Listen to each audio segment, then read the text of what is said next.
Right,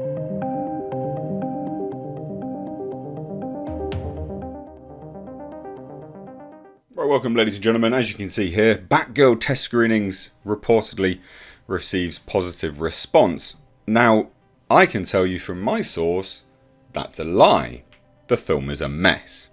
So we're going to get into it. We're going to take a look at what my source said first.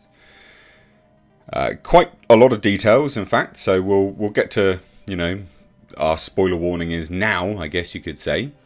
But Batgirl is reportedly a mess.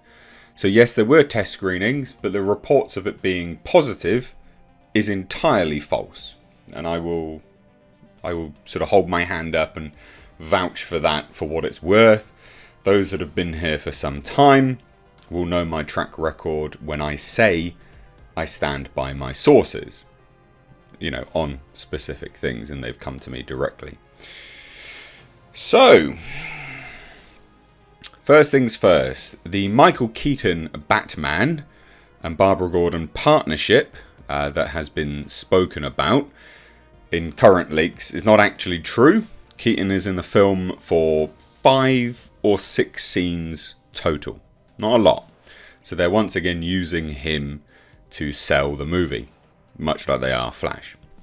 The longest scenes are in fact flashbacks to him fighting a gang who attacks Jim Gordon when Barbara is 12 to 13. In fact, we've seen that set footage. We have seen that. And it's about a 5-minute long scene. So if that's the longest scene that he's in, and he's in 5 or 6 scenes, the longest is 5, he's not in the film for very long. It's not necessarily a good or bad thing, it's just something to note because current leaks are reporting completely different things. Now the scene itself, there's a costume party, Bruce Wayne present day, similar to what was in Batman Returns. It's about sort of 6 minutes in total, and it's just smaller in scale. There are other scenes that he appears in, but they're about 1 to 2 minutes each. All as Batman. There's no training, there's no mentoring, there's no discussion of a no-kill rule. Okay, so it doesn't mentor Batgirl in any way. Now the shorter scenes themselves are basically there so he can verbally state she has skills, she's good, and this life is hard and lonely. And that's in quotation marks. Now in one of the shorter scenes, she even manages to steal, check this out, Michael Keaton Batman's grappling gun off of him and just starts using it the rest of the film. Which, in this image, I believe it was actually in this image. So that's dumb and weird. I don't really get it, but okay, whatever. Now the only character info they give you for her skills, right? So how Batgirl got her skills is that she trained in Brazilian Jiu-Jitsu. Yeah. And from a young age. Oh, and then her police training in hand-to-hand combat. Seems a bit dumb, but whatever.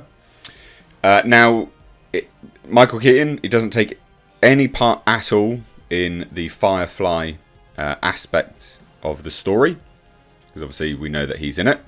The only time he comes close is at one point where Barbara thinks her father, Jim, the only honourable cop in Gotham, Gordon, is corrupt and works with the mob. So Batgirl even semi-turns on her own father. Seems very strange, but whatever. Which Batman basically tells her she's stupid for thinking that. So good on Michael Keaton's Batman. Now there were noticeable groans in the audience. So again, all of this reports of, it's super, super positive. Wrong. There were noticeable groans in the audience when the story beat came up and at other points in the film. So this is, with respect to, this particular story beat of Jim Gordon maybe corrupt, etc. People are like, how sad. Like, that's just ridiculous. And then some other points as well. But the rest of the time, it was just silence. There was no cheers. There was no excitement. There was nothing other than one time people clapped, and this, ladies and gents, the one time people clapped during this test screening, okay, was when they saw the '89 Batmobile. So the movie overall feels cheap. Obviously it does because it is an HBO Max movie. That's not a stretch, but yeah, it feels very cheap.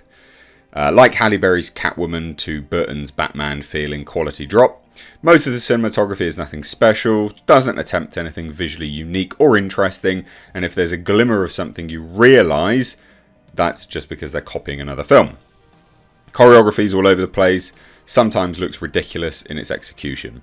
Acting, however, Brendan Fraser was the standout by far. He has a great scene with his terminally ill wife at one point that reminds you what a good actor looks like. So, you know, showing him, because Brendan Fraser's a great actor.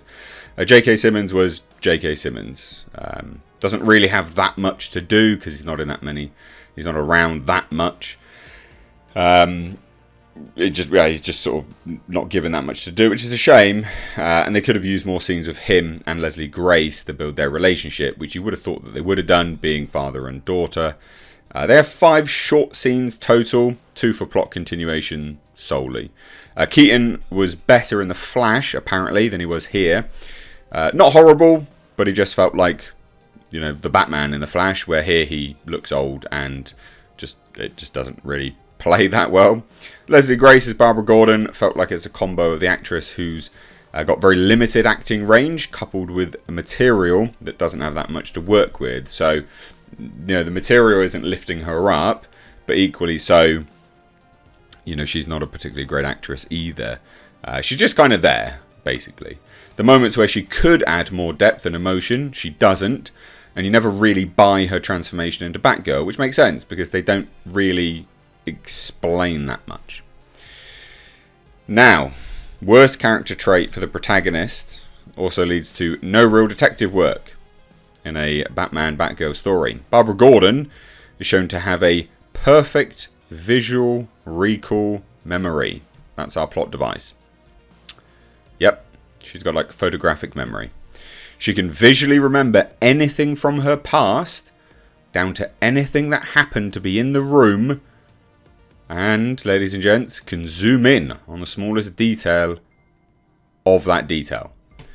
And she solves everything in this film, this story, that way. No research, no detectiveness, no looking for clues, no putting pieces together like quality detective would. So, I mean, that's pretty much a very true Mary Sue, isn't it? Now, that's what my source told me. I stand by my sources, but let's see what everyone seems to be banging on about with these super positive leaks from the response. Oh, wow. So apparently Michael Keaton's Batgirl will work as a team. Again, I've debunked that already. He said in about 5 or 6 scenes, the longest being 5 scenes. And they will have a no-kill rule. It's not even mentioned, so in quotation marks, that doesn't make any sense. Nightwing and Black Canary do not appear. Nope. And yeah, that's pretty much it. The ending of the movie is reportedly reminiscent of the official concept art that was released last year. We'll see Barbara Gordon don a new Batgirl costume. There's also whispers of a major cameo, but we don't have much more to go on. Again, people are like, oh, it's super, super positive. But it's not. This is all apparently really garbage. So there you have it, ladies and gents. Another trash fire from DC, unfortunately. Let me know your thoughts. Again, all rumour, I guess. Hold it as rumour at this point in time, but I will stand by my source.